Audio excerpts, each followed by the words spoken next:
Olha só, eu zoei o Vasco, porque qualquer. Cara, é inacreditável o Vasco não ter camisa para ser operado pro Audax italiano. É inacreditável. Meu irmão, é inacreditável.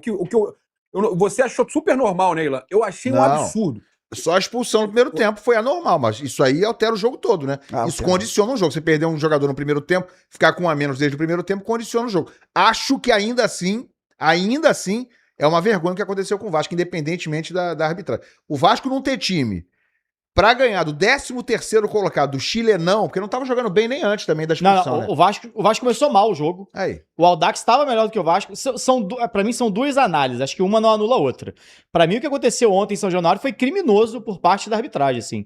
Poucas vezes eu vi um jogo, e não é do Vasco não, assim, de maneira geral, um jogo tão condicionado pela arbitragem, até pela postura do árbitro, tá? O árbitro, ele vinha com um sorrisinho o tempo todo. O gol do Vasco, pra ter uma noção, o gol do Vasco, ele tava marcando pênalti pro Spinelli.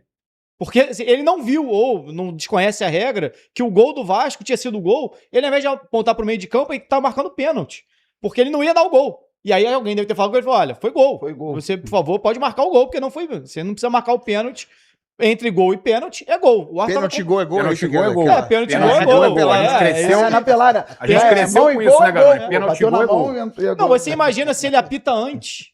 Ele ia ter que anular a jogada, porque o time do Audax ia reclamar que ele apitou antes. Seria justo. Pois é.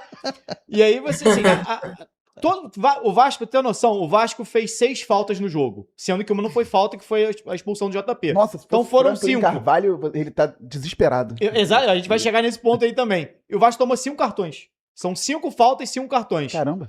Então, assim, pra mim, a arbitragem, aí você tem a expulsão do JP, que poderia ter sido revista, inclusive, porque o lance do segundo amarelo do JP, até na jogada, você até compreende o árbitro talvez não ter reparado, os dois chegaram juntos, e o pisão foi realmente do jogador do Audax. Só que o pisão foi muito parecido com o do JP no primeiro lance, e o VAR pediu revisão para vermelho. Se o VAR tivesse falado, olha, talvez pode ser revisão para vermelho do jogador do Audax, ele não poderia fazer revisão do segundo amarelo, mas fazendo a revisão de um possível vermelho, ele poderia inverter a falta e tiraria o amarelo. E aí o VAR, que chamou no primeiro lance do JP para expulsar o JP, não chamou no segundo lance para expulsar o jogador do Audax. Ainda que eu achasse que não fosse lance para expulsar.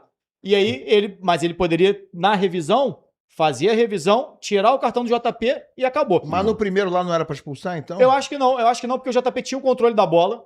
Ele não vai para uma disputa. Ele chuta a bola e não é um lance igual o do Gustavo Gomes outro dia. Ó, esse aí, ó. Esse é loucura, esse é o lance do segundo absurdo, amarelo. Isso é um absurdo. É o lance do Plata ano passado. Que ele sofre a falta, recebe o segundo cartão amarelo e é expulso. Que foi absurdo. Só que isso aconteceu com 30 minutos de jogo. Exato. E aí um time que já não estava bem, era o reserva do Vasco, o Vasco não estava jogando nada, o Audax estava melhor do que o Vasco, e aí você tem um time reserva com um jogador a menos. E mesmo assim o Vasco fez 1-0. No lance que o árbitro ia dar pênalti no Spinelli ao invés de marcar o gol. O Vasco tomou Acho que melhorou até em um determinado momento, com o jogador a menos, o Vasco melhorou. Porque o Vasco entrou de salto alto, essa é a verdade. O Vasco entrou de salto alto no jogo. A gente falou tanto aqui de dar importância, ou priorizar o não brasileiro. A postura do Vasco, se é reserva, sub-20, titular, sub-17, é inadmissível a forma como o time entrou em campo. Um time completamente sem personalidade. O Renato, no primeiro dia de coletiva, ele falou sobre tesão, né? Na chegada dele, se teve uma coisa que esse time que entrou em campo nos 11 contra 11 não teve, foi tesão. Se juntar a testosterona dos 11 que entraram ali, dá um senhorzinho de 75 anos, limpo, sem tomar nada, sem comer um amendoim. Foi uma coisa patética. A atuação dos 11 que iniciaram o jogo, tanto que o Vasco só consegue melhorar com um a menos, porque aí tem isso, né? Pô, agora está com um a menos. Agora tem que correr. Agora alguém tem que chamar a responsabilidade. E aí o time melhora um pouco, faz 1-0, só quando apanha. E aí toma um gol ridículo de empate, que é uma bola que o Vasco consegue tomar um contra-ataque jogando dentro de casa, ganhando por 1-0, tendo a chance de fazer o gol, o Piton dá um chute ridículo em cima da defesa, contra-ataque, ninguém faz falta, o que a gente falou aqui sobre o Franklin Carvalho, e a gente falou muito sobre isso. Time que propõe o jogo, joga em linha alta, se não fizer falta, vai sofrer. E aí me vai o Lucas Freitas, se aproxima, ao invés de pressionar, vira de costas. Toma um drible de costas, 2 jogadores, ele e o Hugo Moura, sai o cruzamento, o gol do Audax sai. E aí o Audax cresce no jogo, tá com um jogador a mais, e pra mim não foi pênalti em cima do Cuesta, tá? Pra mim o lance do Cuesta pode até ser discutível, mas aquele lance, o Verratti, durante 3 anos de Vasco, o Verratti fez isso umas 78, 79 vezes, nunca foi pênalti, nunca foi marcado pênalti, e ninguém nunca nem pediu, só o Verratti. Esse tipo de jogada, tanto que você vê que normalmente quando o cara agarra mesmo, o atacante cai e o zagueiro cai por cima. O zagueiro sai atropelando ali. Cara, o Cuesta nem se move, o jogador solta o corpo e eles já tinham tentado cavar um outro lance. Você vê, ó, o Cuesta não muda nem a passada. Ele tá com o braço envolvendo o jogador, mas não tem puxão, não tem agarrão. O jogador sequer tem a posse. Peraí, o Garoni. Não tem. Não tem nada, não tem agarrão, não tem puxão. Não tem nada. Que Desculpa, isso, Ilan, isso aí a gente debateu outro dia sobre Fluminense, Palmeiras e Flamengo, inclusive. Eu falei, se vai botar uma lupa e mostrar em câmera lenta, tem 7, 8 pênaltis por jogo.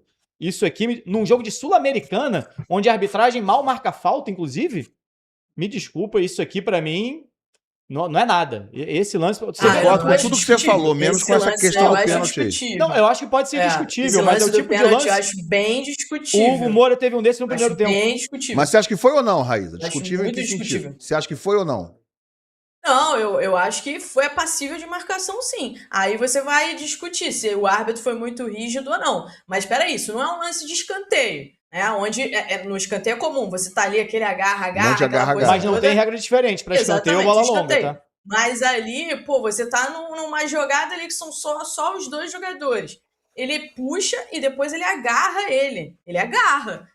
Não, me desculpa. Pra mim, muita gente fala assim, esse aqui é o lance do Vasco no primeiro tempo, não foi marcado. Ele abraça com os dois braços, ele abraça o mas segura o cara. Ele abraça o cara. Gente, se ele segurasse, o jogador nem girava.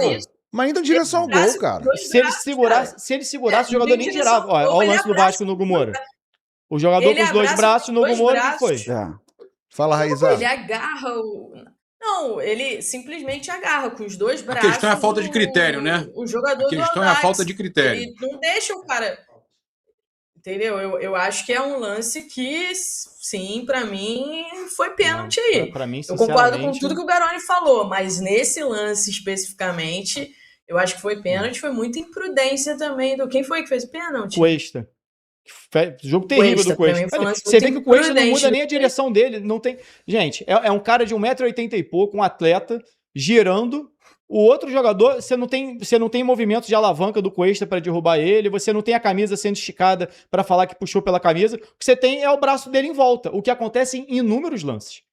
Inúmeros lances, para mim. Como só aconteceu no corner. No corner acontece. No corner acontece. Aconteceu com o Hugo Moura no primeiro tempo, a gente mostrou ali. Se cada contato desse, cada vez que alguém girar, um jogador tiver com o braço em volta do jogador, tem 12 pênaltis por jogo. O que você não pode é não marcar um pênalti no primeiro tempo, num lance igual para um time, e no segundo tempo, aos 40, você marcar um lance desse, que inclusive começa fora da área. E aí ele tem que considerar que, na verdade, o Cuesta continuou puxando ele até o final. Eu, sinceramente, não vejo essa intensidade para marcação. E para mim, o jogador se joga por um simples motivo. A bola passa direto. Ele sabe que ele não vai ter o domínio. Quando ele gira e vê o Leonardo Jardim, ele cai. Por que ele não caiu antes, quando ele estava fora da área? Ele não caiu antes porque simplesmente não tinha força para isso. Sim, sinceramente, ainda mais no Sul-Americana. Mas aí o fato dele cair antes ou não é... É porque não tinha falta.